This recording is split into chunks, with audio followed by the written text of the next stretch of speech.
সুপ্ৰভাত সংযুক্ত মুক্তি বাহিনী অসম স্বাধীন সংগঠনৰ সৈনিক দিৱস উপলক্ষে আজিৰ এই গৌৰৱান্বিত দিনটোত নিজৰ জন্মদাত্ৰী মাতৃভূমিক পৰাধীনতাৰ কবলৰ পৰা মুক্ত কৰা উদ্দেশ্যে সন্মিলিত সশস্ত্ৰ জাতীয় মুক্তি বিপ্লৱত জাগ্ৰত প্ৰহৰী হিচাপে অসাধাৰণ ত্যাগ নিষ্ঠা আৰু দায়বদ্ধতাৰে বিৰামহীনভাৱে কৰ্তব্য পালনত তীব্ৰ হৈ দেশ সেৱাৰ দৃষ্টান্ত দাঙি ধৰা প্ৰতিগৰাকী বিপ্লৱী সৈনিক বন্ধুলৈ মোৰ হৃদয়ৰ নিবিড় কোণৰ পৰা বৈপ্লৱিক অভিনন্দন আৰু সামৰিক শুভেচ্ছা যাচিলো।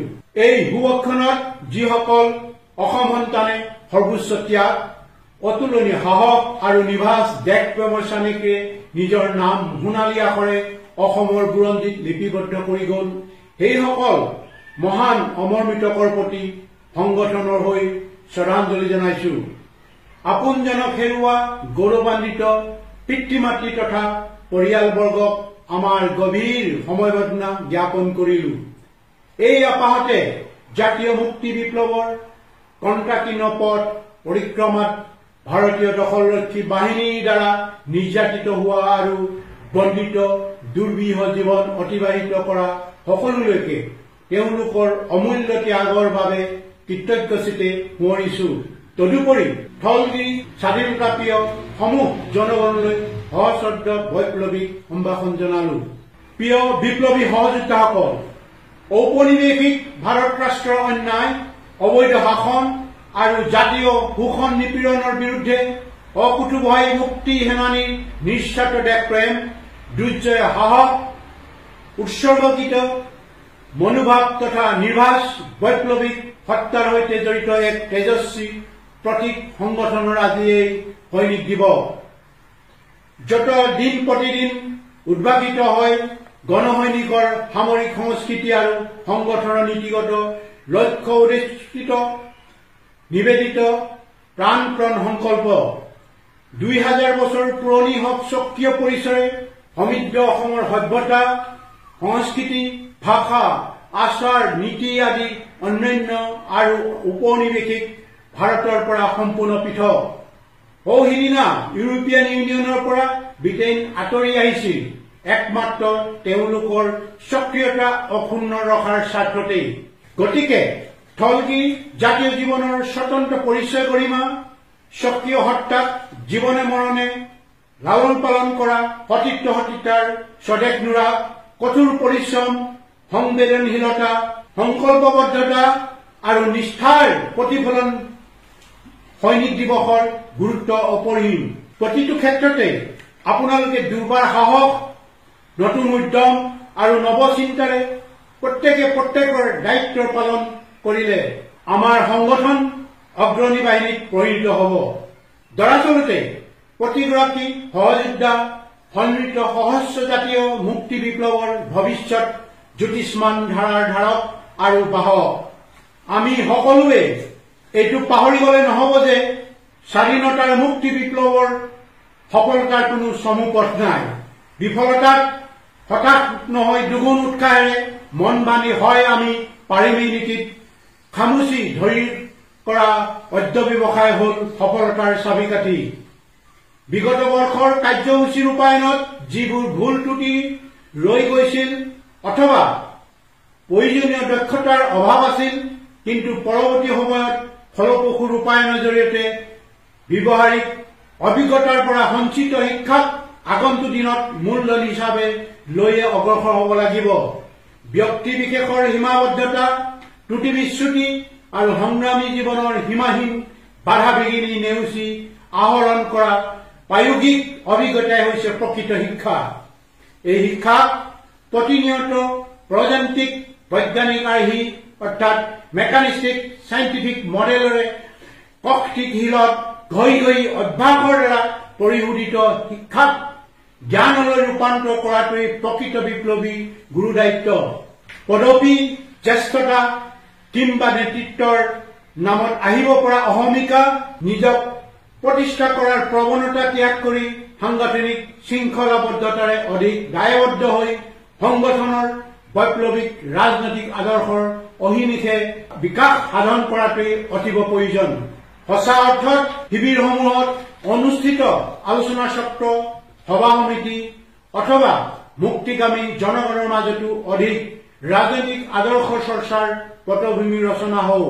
অত্যন্ত গুৰুত্বপূৰ্ণ এই যে প্ৰকৃতপক্ষে প্ৰতিজন বিপ্লৱী সেনানীৰ শিক্ষাৰ কঠীয়াতলী হল আশ্ৰয় লোৱা শিবিৰসমূহ। শিবিৰৰ যথাৰীতি পাৰিপাৰ্শ্বিক পৰিৱেশে তেওঁলোকৰ শাৰীৰিক মানসিক স্বাস্থ্যত প্ৰভাৱ পেলায়। সেয়েহে প্ৰতিজন বিপ্লৱী সৈনিকক উপযুক্তভাৱে গঢ়ি তোলাৰ ক্ষেত্ৰত শিবিৰৰ কৰ্তৃপক্ষৰ অনবদ্য ভূমিকা সন্দৰ্ভত কাৰো দ্বিমত থাকিব নোৱাৰে। এনে পৰিপ্ৰেক্ষিতত একোগৰাকী জ্যেষ্ঠ বিষয়া সদস্যাৰ দৈনন্দিন আচাৰ ব্যৱহাৰ, চিন্তা চৰ্চাৰ গুণগত মানদণ্ড, আবেগ অনুভূতি আদিয়ে শিবিৰসমূহৰ অভূতপূৰ্ব প্ৰভাৱ পেলায়।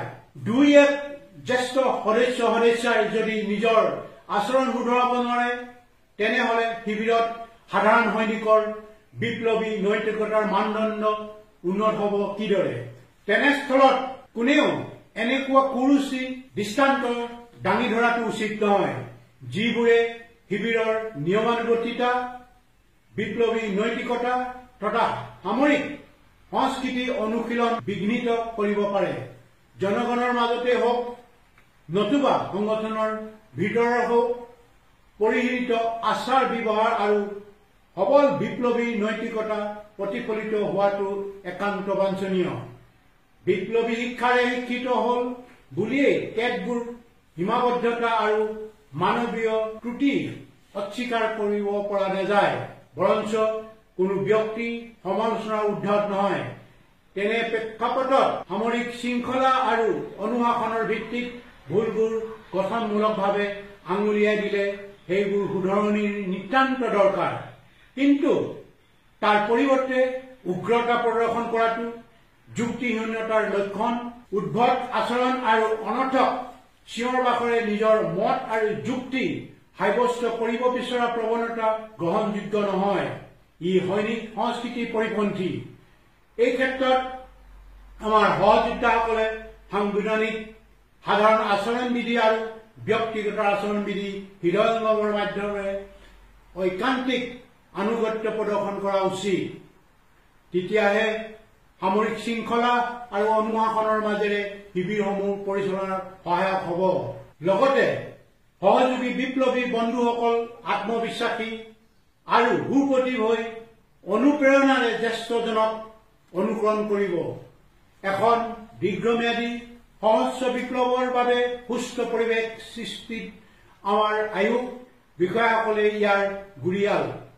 সকলোৱে এই নৈতিক দায়িত্ব কাণ পাতি লৈ যদি প্ৰথমে নিজৰ আচৰণ শুধৰাব নোৱাৰে তেনেহলে শিবিৰত সাধাৰণ সৈনিকৰ বিপ্লৱী নৈতিকতা গঢ়ি তোলাটো সম্ভৱ নহব। এইখিনিতে মই প্ৰাসংগিক বিষয় এটা উল্লেখ কৰাটো উচিত বুলি ভাবিছো। শিবিৰ অথবা অভিযানবোৰত অংশ লোৱা দুই এক সহযোদ্ধাৰ বিশ্বাস ভংগই সৃষ্টি কৰা লজ্জাজনক আৰু উদ্বিগ্নতাৰ দিশটো সকলোৰে মানসিক সহস্ৰৰে আন্তৰিকভাৱে মূল্যায়ন প্ৰয়োজন আছে। কিয়নো কৰ্তব্যপৰায়ণ আৰু নিবেদিত প্ৰাণ হলেহে আমি ইপ্সিত লক্ষ্যত উপনীত হ'ব পাৰিম। সময়ানুগতি, একনিষ্ঠ সাধনা, কষ্ট সহিষ্ণু আদি গুণেৰে সুভাষিত হৈ যেতিয়া একান্ত মনৰ নিভৃত পুনৰ তাগিদাত কিবা এটা কৰিবৰ প্ৰয়াস কৰে তেতিয়া তেওঁ সফলতাৰ আজুৰি আনিবলৈ সক্ষম হয়। প্ৰজান্তিকতাৰ বৈজ্ঞানিক আৰ্হিয়ে কামৰ প্ৰতি শ্ৰদ্ধা, ভাল পোৱাৰ ভাৱলৈ কাম কৰিলে সুফল অনিবাৰ্য আৰু প্ৰশাসনিক বিষয়াসকলে বুজিব লাগিব যে তোষণ নীতিত সংগঠনৰ আদৰ্শই কেতিয়াও স্থান নাপায়। ইয়ে বিভিন্ন ছল চাতুৰিয়ে নিজকে প্ৰাসংগিক কৰি ৰাখিবলৈহে আদৰ্শক নিবাসন দিব বিচাৰে। হয়তো পিছলৈ পৰস্পৰৰ মাজত মতান্তৰ ঘটিব পাৰে যিটো অবাঞ্ছিত। আনহাতে প্ৰতিৰোধী সহজ সংগ্ৰামত বয়সৰ অভিজ্ঞতা যিমান প্ৰয়োজন তাতোতকৈ বেছি প্ৰয়োজন চিন্তাৰ পৰিপক্কতা আৰু সংগঠনৰ প্ৰতি দায়বদ্ধতা, যিটো নিৰন্তৰ কৰ্মসংস্কৃতিৰ সাধনাৰ মাজেদিহে আহৰণ কৰা সম্ভৱ। প্ৰতিজন মুক্তি সেনানীৰ নৈতিক দায়িত্ব অন্যতম দিশ হল সুচিন্তিত পৰিকল্পনাৰে যিকোনো সমস্যাৰ সন্মুখীন হ'ব পৰাকৈ প্ৰতি মুহূৰ্ততে প্ৰস্তুত থকা, অদূৰদৰ্শিতা, অত্যাধিক আবেগ আৰু অহমিকা প্ৰশ্ৰয় দি লোৱা সিদ্ধান্ত বা কৰা কামে যাতে অনাকাংক্ষিত পৰিস্থিতি সৃষ্টি নকৰে তাৰ বাবে আত্ম উপলব্ধিৰ নিতান্তই প্ৰয়োজন। কিয়নো এনে অভ্যাসে নিজৰ ভিতৰৰ বিষয়বোৰ নতুনকৈ চালি জাৰি চাবলৈ শিকায়। প্ৰযান্ত্ৰিক বৈজ্ঞানিক, যিটো ইংলিছত কয় মেকানিষ্টিক চাইণ্টিফিক, আৰ্হিৰ হলুগত কৰিয়েই বিশ্বৰ বৃহৎ বৃহৎ বিজ্ঞানগাৰ পৰীক্ষাগাৰসমূহত বিজ্ঞানীসকলে বাওঁখে কাম কৰাৰ বাবে তেওঁলোকে সফলতা দেখি আগুৱাই যায়। প্ৰযান্ত্ৰিক বৈজ্ঞানিক আৰ্হিক আওকাণ কৰা কাৰ্য ক্ষতিকাৰক হোৱাৰ অৱকাশ থাকে। প্ৰযান্ত্ৰিক বৈজ্ঞানিক আৰ্হিৰ অবিহনে স্বাধীনতাৰ মুক্তি বিপ্লৱক আগুৱাই নিয়াটো অসম্ভৱ।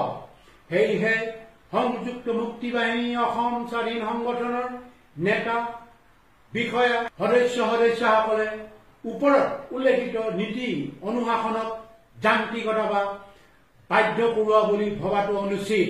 লক্ষণীয় কথাটো হ'ল মুক্তি সেনানীৰ বিশ্বাস, দৃঢ়তা, সাহস, সততা আৰু আপোচবিহীনতাৰ ওপৰতে বিপ্লৱী জীৱনৰ গুৰুত্বপূৰ্ণ তাৎপৰ্য নিৰ্ভৰ কৰে। নিভাজ দেশপ্ৰেম, নিঃস্বাৰ্থ ভাল পোৱা নাথাকিলে সহস্ৰ বিপ্লৱী সংগঠনৰ অগ্ৰদূত হিচাপে ব্ৰতি থকাটো কঠিন। ঘাত প্ৰতিঘাত, মৃত্যু ভয় আদি সকলো প্ৰত্যাহ্বান অতিক্ৰমী সংগঠনৰ মহান স্বাৰ্থক প্ৰথম হিচাপে হাড়ে হিমুজে হৃদয়ত স্থাপিত কৰি স্বাধীনতা পুনঃপ্ৰতিষ্ঠাৰ সংগ্ৰামৰ গতিক ত্বৰান্বিত কৰিব পৰাটোৱেই সংগঠনৰ প্ৰতিগৰাকী সেনানীৰ প্ৰাথমিক দায়িত্ব। ইয়াক নিচা অথবা পেছা হিচাপে লোৱা সকলোৱে যুঁজৰ আগতে পৰাজয় মানি কাপুৰুষৰ দৰে পলায়ন কৰিবলৈ বাধ্য হয়। সীমাহীন বিপদ আপদ, অভাৱ অনাটনৰ লগত সহ অৱস্থানমূলক পৰীক্ষিত সত্যক আন্তৰিকতাৰে মানি লৈ আৰু সেই সকলোবোৰ বিৰোধমূলক উপাদানৰ লগত যুঁজি যুঁজিয়েই মুক্তি সেনানীসকলে অভিজ্ঞতাক শানিত কৰে। অপুৰন্ত ধৈৰ্য, পৰ্বতসম দৃঢ়তা তথা অধ্যৱসায় আদি অন্যতম গুণাৱলীক সমৃদ্ধ কৰি তোলে। মৰমৰ সদস্যাৰ স্বদেশ স্বদাচীৰ প্ৰতি স্বেচ্ছাপ্ৰণোদিত সেৱাই সংগঠনৰ ভিতৰত এক নতুন মাত্ৰা প্ৰদান কৰিছে। অনাগত দিনবোৰত আপোনালোকে নসাহস, নতুন উদ্যম আৰু নৱচিন্তাৰে প্ৰত্যেকে প্ৰত্যেকৰ দায়িত্ব পালন কৰিলে আমাৰ সংগঠন অগ্ৰণী বাহিনীত পৰিণত হ'ব। এই সুবাদতে সোঁৱৰাই দিব বিচাৰিছো, নৈতিক চৰিত্ৰ আৰু অন্তৰৰ পবিত্ৰতাহে বিপ্লৱীক মৰ্যাদা প্ৰদান কৰে। স্থিতিপক্ষজনক কোনো ঘাত প্ৰতিঘাতে হতাশ কৰিব নোৱাৰে অথবা ঐশ্বৰ্য বিভূতিক লৈ কেতিয়াও পৰোচিত নহয়। ই বুৰতী নদীৰ দৰে লক্ষ্যপ্ৰাপ্তিৰ দুৰ্বাৰ আকাংক্ষাই মন উদ্বেলিত কৰে। সংগ্ৰামী জীৱনক পৰিণত ৰূপত আগুৱাই নিয়াৰ অন্যতম উপায় হ'ল সংগঠনৰ প্ৰগতিৰ স্বাৰ্থত নৱ নৱ ৰণকৌশল সৃষ্টি অথবা উৎপাদনশীল কামত নিজকে নিয়োজিত ৰখা। যিহেতু স্বাধীনতা সংগ্ৰামত সকলো প্ৰকাৰ কামেই গুৰুত্ব আৰু মহত্ব সমান। অতি সম্প্ৰতি স্মাৰ্টফোন, ইণ্টাৰনেটেৰে সমৃদ্ধ বিজ্ঞান প্ৰযুক্তিৰে আনি দিয়া অপৰ্যাপ্ত সা সুবিধাৰ প্ৰয়োগেৰে যাতে বিপ্লৱী সত্তাক ঋণাত্মক প্ৰভাৱ পেলাব নোৱাৰে তাৰ প্ৰতি অধিক সচেতন হোৱাৰ প্ৰয়োজন আছে। নহলে অত্যাধিক মোবাইল প্ৰীতিয়ে কৰ্ম সংস্কৃতিক বিৰূপ প্ৰভাৱ পেলাব পাৰে। প্ৰতিগৰাকী সহযোদ্ধাই সংগঠনৰ নীতি আৰু বৈপ্লৱিক ৰাজনৈতিক আদৰ্শৰ সৈতে নিজ সত্তাক অভিন্নতাৰে সম্পৃক্ত কৰাৰ ক্ষেত্ৰত দ্বিধাগ্ৰস্ত হলে মহান জাতীয় স্বাৰ্থ কিংবা আদৰ্শ নিষ্ঠাতকৈ সংকীৰ্ণ স্বাৰ্থ পূৰণ আৰু প্ৰতিষ্ঠা লাভৰ প্ৰৱণতা গঢ় লোৱাটোহে স্বাভাৱিক। তেতিয়াই এগৰাকী দেশপ্ৰেমিকৰ স্খলনৰ সূত্ৰপাত ঘটি চৰম পৰ্যায়লৈ যাব পাৰে। অতীত অভিজ্ঞতা তাৰ সাক্ষী। সেয়েহে সাংগঠনিক তথা ব্যক্তিগত অনুশাসন, সামৰিক শৃংখলা আৰু সাংবিধানিক বিধি বিধানৰ বিৰুদ্ধে পোখা মেলিব ধৰা প্ৰৱণতা ৰোধ কৰিবলৈ হলে আমাৰ জ্যেষ্ঠ বিষয়াসকলে পৰামৰ্শদাতা অভিভাৱকৰ ভূমিকাত অৱতীৰ্ণ হ'ব লাগিব। সংগঠনৰ ৰাজনৈতিক আদৰ্শক নিজ সন্তানৰ দৰে পালনৰ যোগেদি প্ৰতিৰোধী আঁৰ যুদ্ধৰ কৌশল বিকশিত কৰাটো বাস্তৱতাৰ দাবী। নহলে প্ৰতিনিয়তৰ হিন্দী বলয় সৰ্বৰাশী সাঁতোৰাৰে এনেদৰে সম্প্ৰসাৰিত হৈছে যে জাতীয় জীৱনৰ প্ৰতিটো অংগতে ইয়াৰ কুপ্ৰভাৱ বিৰাজমান। এনে পৰিপ্ৰেক্ষিতত এইটো প্ৰশ্নাতীতভাৱে সত্য, অসমৰ মাটি পানী বায়ুৰ লগত সামঞ্জস্য ৰাখি বৈজ্ঞানিক চিন্তাধাৰাৰ আলোকত প্ৰগতিশীল জাতীয় ব্যৱধানেহে শক্তিশালী কৰিব পাৰে থলগিৰিৰ মাটি ভেটি জাতি। অসমৰ জ্বলন্ত জাতীয় সমস্যা আৰ্থ সামাজিক বৈষম্য দূৰ কৰা, ৰাজনৈতিক স্থিৰতা, বহন সক্ষম উন্নয়নৰ বিজ্ঞান স্বাধীন জাতিৰ সামৰিক শক্তিৰ ওপৰত ভৱিষ্যতৰ নিৰ্ভৰশীল। অসমৰ প্ৰাণৱন্ত অতীত বুৰঞ্জীয়ে সেই কথাই সোঁৱৰায়, অন্যথা ইয়াৰ কোনো বিকল্প নাই। এই কথা সকলোৱে মনত ৰখা উচিত যে সংযুক্ত মুক্তি বাহিনী অসম স্বাধীন সংগঠনে অৱতাৰণা কৰা সমৃদ্ধ সহস্ৰ জাতীয় মুক্তি বিপ্লৱ কেতিয়াও বিফল হ'ব নোৱাৰে। কিয়নো আমাৰ হেৰুৱা স্বাধীনতা পুনৰুদ্ধাৰৰ সংগ্ৰাম বিফল হোৱা মানে অজগৰৰ দৰে এফালৰ পৰা গিলিবলৈ ধৰা ঔপনিৱেশিক ভাৰত ৰাষ্ট্ৰযন্ত্ৰৰ ওচৰত বুৰঞ্জী প্ৰকৃত এটা জাতি চিৰদিনৰ বাবে অস্তিত্ব হেৰুৱাৰ অৰ্থাৎ স্বাধীনতাৰ বেলি চিৰকালৰ বাবে নিবাপিত হোৱাৰ আৰু পৰাধীনৰ দাসত্ব মানি লোৱা।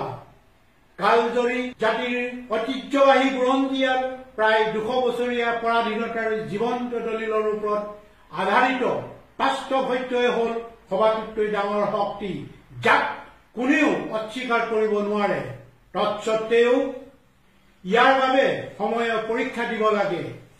ধৈৰ্য আৰু সহিষ্ণুতাৰ তাৰ চাবিকাঠি। নিজ নিজ ক্ষেত্ৰত সম্পাদিত কৰ্মই যিহেতু প্ৰত্যেকৰে পৰিচয় স্বাক্ষৰ বহন কৰে, গতিকে প্ৰতিটো কাম মনে প্ৰাণে সততাৰে আত্মনিয়োগ কৰা উচিত। নিজ দায়িত্ব আৰু কৰ্তব্য পালনৰ লগত সংগঠনৰ নীতিগত লক্ষ্য উদ্দেশ্যক একভূত কৰাটো সততা। বিপ্লৱী সৈনিক বন্ধুসকল, আমাৰ সংগঠনে বিশ্ব ভূ ৰাজনীতিৰ গতিবিধিৰ ওপৰত দৃষ্টি ৰাখি সহস্ৰ ৰাজনীতিত সঠিক ৰণকৌশলৰ জৰিয়তে কেনেকৈ সুযোগ সৃষ্টি আৰু যথোপযুক্ত সময়লৈকে অপেক্ষা কৰিবলৈ অফুৰন্ত ধৈৰ্য অদম্য সাহসেৰে কিদৰে নিজক অধিকাৰ সাব্যস্ত কৰিব লাগে তাক ভালদৰে জানে। এয়া প্ৰত্যয়যুক্ত সময় শিকনি। বৈশ্বিক জগতৰ ঘটনা পৰিঘটনা গমিপিটি চালেই তাৰ যুক্তিকতাৰ আধাৰ বিচাৰি পোৱা যাব। গতিকে হুৰুচমুখী লক্ষ্য উদ্দেশ্য নিমিত্তে বাট বন্ধাৰ দায়িত্ব কেৱল নেতৃত্বৰ কান্ধত দিলেই জানো হ'ব।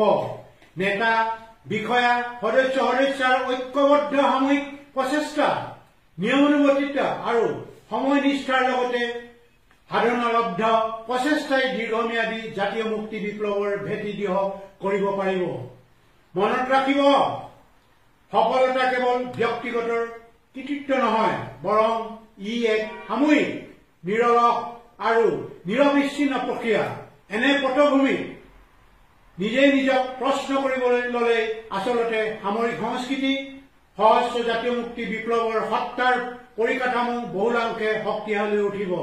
সমসামৰিক জটিল পৰিস্থিতিত সামৰিক অভিযানৰ লগতে সংগঠনৰ যিকোনো কাৰ্যসূচী সফল কৰাত আপোনালোকৰ অতি গুৰুত্বপূৰ্ণ ভূমিকাই সংযুক্ত মুক্তি বাহিনী অসম স্বাধীন সংগঠনলৈ গৌৰৱ কৰি আনিছে।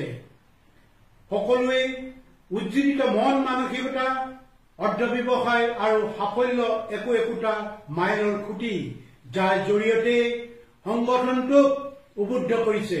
সেয়েহে স্বাধীনতাৰ সেনানীসকল কেতিয়াও সফলতাত অত্যুৎসাহী বা বিফলতাত হতাশ নহয় নৱ উদ্দীপনাৰে নিজৰ ভিতৰতে একোখন আমৃত্যু পৰ্যন্তৰ যুঁজৰ পৰিমণ্ডল গঢ়ি তোলক।